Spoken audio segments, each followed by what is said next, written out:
హైదరాబాద్ మలక్పేట మూసారాంబాగ్లో Telangana socialist students association వ్యవస్థాపక అధ్యక్షులు కొర్రల మహేష్ ఆధ్వర్యంలో బీసీ బిల్లుకు మద్దతు భారీ ర్యాలీ నిర్వహించి రహదారిపై బైఠాయించారు. బీసీ బిల్లుకు కేంద్రం ఆమోదం తెలిపి 9వ షెడ్యూల్లో చేర్చాలని డిమాండ్ చేశారు.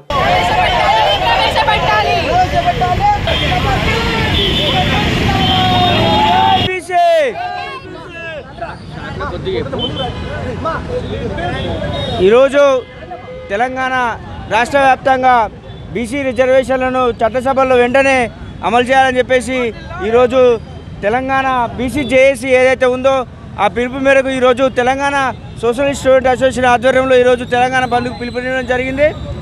నిజంగా వాస్తవానికి ఈ అగ్రకుల పాలనలో బీసీలకు రిజర్వేషన్లు కల్పించాలంటే వాళ్ళ ఇంట్లో నుండి ఏదో సొమ్ము తీసినట్టు వాళ్ళు ఇబ్బందులకు గురవుతూ ఉన్నారు. వాస్తవానికి ఈ దేశంలో కానీ ఈ రాష్ట్రంలో కానీ జంతువులకు లెక్కలు ఉన్నాయి, కానీ ఈరోజు బీసీ జనాభా ఎంత ఉందనేది ఒక లెక్క తేల్చి వారికి ప్రత్యేకమైన రిజర్వేషన్ కోటాను కల్పించలేకపోతున్నారు. కాబట్టి ఈ రాష్ట్ర పాలనను వ్యతిరేకిస్తూ ఖచ్చితంగా చట్టసభల్లో బిల్లును బీసీ రిజర్వేషన్లకు బిల్లు చట్టపరంగా కల్పిస్తూ ఈరోజు జీవో తీసుకురావాల్సిన అవసరం ఎంతైనా ఉందని చెప్పేసి ఈ తెలంగాణ రాష్ట్ర ప్రజల తరఫున తెలంగాణ సోషలిస్ట్ అసోసియేషన్ కోరుకుంటా ఉంది. జై బీసీ.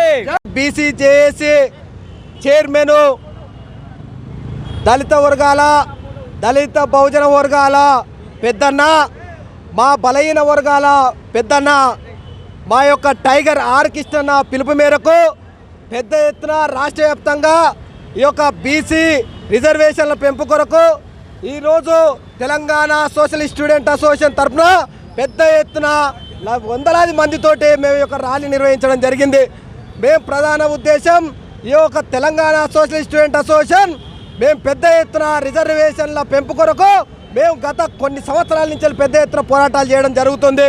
అదే ఉద్దేశంతోనే మన ఆర్ కృష్ణయ్య గారు ఏదైతే పిలుపునిచ్చారో చట్టసభల్లో బీసీల రిజర్వేషన్ కోసం తెలంగాణ సోషలిస్ట్ స్టూడెంట్ అసోసియేషన్ సంపూర్ణ మద్దతుతో పాటు బీసీల రిజర్వేషన్ సాధించే వరకు పెద్ద ఎత్తున ఉద్యమం చేస్తానని తెలియజేసుకుంటూ ఈరోజు మేము వందలాది మందితోని విద్యార్థులతోటి ర్యాలీ నిర్వహించడం జరిగింది. ప్రధానంగా మేము ఒకటే కోరుకుంటున్నాం, ఏదైతే ఈ దేశంలో డాక్టర్ బాబాసాహెబ్ అంబేద్కర్ రాసిన భారత రాజ్యాంగంలో అత్యంత బడుగు బలహీన వర్గాలు దళిత గిరిజన పేదలు ఎవరైతే ఉంటారో అవసరం వచ్చినప్పుడు రిజర్వేషన్లు పెంచుకోవట్టు వాళ్ళ జనాభా దామాష ప్రకారం అని ఆ రోజులలో డాక్టర్ బాబాసాహెబ్ అంబేద్కర్ చెప్పడం జరిగింది. కాబట్టి ఆ రిజర్వేషన్లు అవసరమైనప్పుడు రాజ్యాంగ సవరణ చేసుకోవడానికి అవకాశాన్ని డాక్టర్ బాబాసాహెబ్ అంబేద్కర్ చెప్పడం జరిగింది. కాబట్టి అలాంటి రాజ్యాంగ సవరణని ఏదైతే 60% ఉన్న ఈ బీసీలను రాజ్యాంగ సవరణ ద్వారా 42% రిజర్వేషన్ పెంచుకోవడానికి చట్టపరమైన విధానంలో ముందుకు పోతుంటే అగ్రకుల పెత్తందారులు ఎవరైతే ఉంటారో వాళ్ళు ఈ యొక్క రిజర్వేషన్లు అడ్డుకోవడానికి కేంద్ర ప్రభుత్వం ద్వారా రాష్ట్ర ప్రభుత్వం ద్వారా అనేక కుట్రలు చేస్తున్నారు. ఖబర్దారు అగ్రకుల పెత్తందారులారా, ఎస్సీ ఎస్టీ బీసీ మైనార్టీల యొక్క మీరు యొక్క రిజర్వేషన్లు అడ్డుకుంటే మేము మీ గుండెల్లో నిద్రపోతామని ఖబర్దారు తెలియజేస్తున్నాము. ఎందుకంటే ఈరోజు కేంద్ర ప్రభుత్వంలో రాష్ట్ర ప్రభుత్వంలో అన్ని రాజకీయ పార్టీలు మేము రిజర్వేషన్లకు మద్దతు అంటున్నారు, కేంద్ర ప్రభుత్వం రాష్ట్ర ప్రభుత్వంలో మద్దతు అంటారు, కానీ అసలు రిజర్వేషన్లకు అడ్డు ఎవరు అంటే ఈ కోర్టులు అడ్డు చెప్తున్నాయా? ఒక్కటి గమనించాలి ప్రజలారా, మీరు ఖచ్చితంగా కేంద్ర రాష్ట్ర ప్రభుత్వాలు ఏమాత్రం చిత్తశుద్ధి ఉన్నా 100% పార్లమెంట్లో సవరణ చేసి రాజ్యాంగబద్ధమైన ఆర్టికల్ 9 ద్వారా మీకు బీసీల 42% రిజర్వేషన్లు కల్పించాలని తెలంగాణ సోషలిస్ట్ స్టూడెంట్ అసోసియేషన్ తెలుపుతుంది. ఈ యొక్క బంధుతోని తెలంగాణ ఈ యొక్క బీసీ ఉద్యమం ఆగదు. రేపు రాబోయే రోజులలో అనేక ఉద్యమాలు తెలంగాణ సాధించిన చరిత్ర ఈ యొక్క తెలంగాణ ప్రాంతం ప్రజలకు ఉంది. ఈ భారతదేశానికి స్వాతంత్రం సాధించిన ఘనత ఈ భారతదేశ ఎస్సీ ఎస్టీ బీసీ ప్రజలకు ఉంది.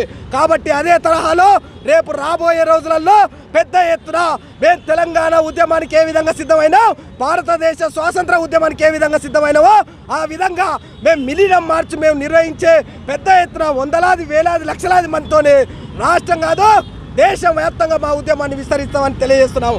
కాబట్టి ఏ మాత్రం చిత్తశుద్ధి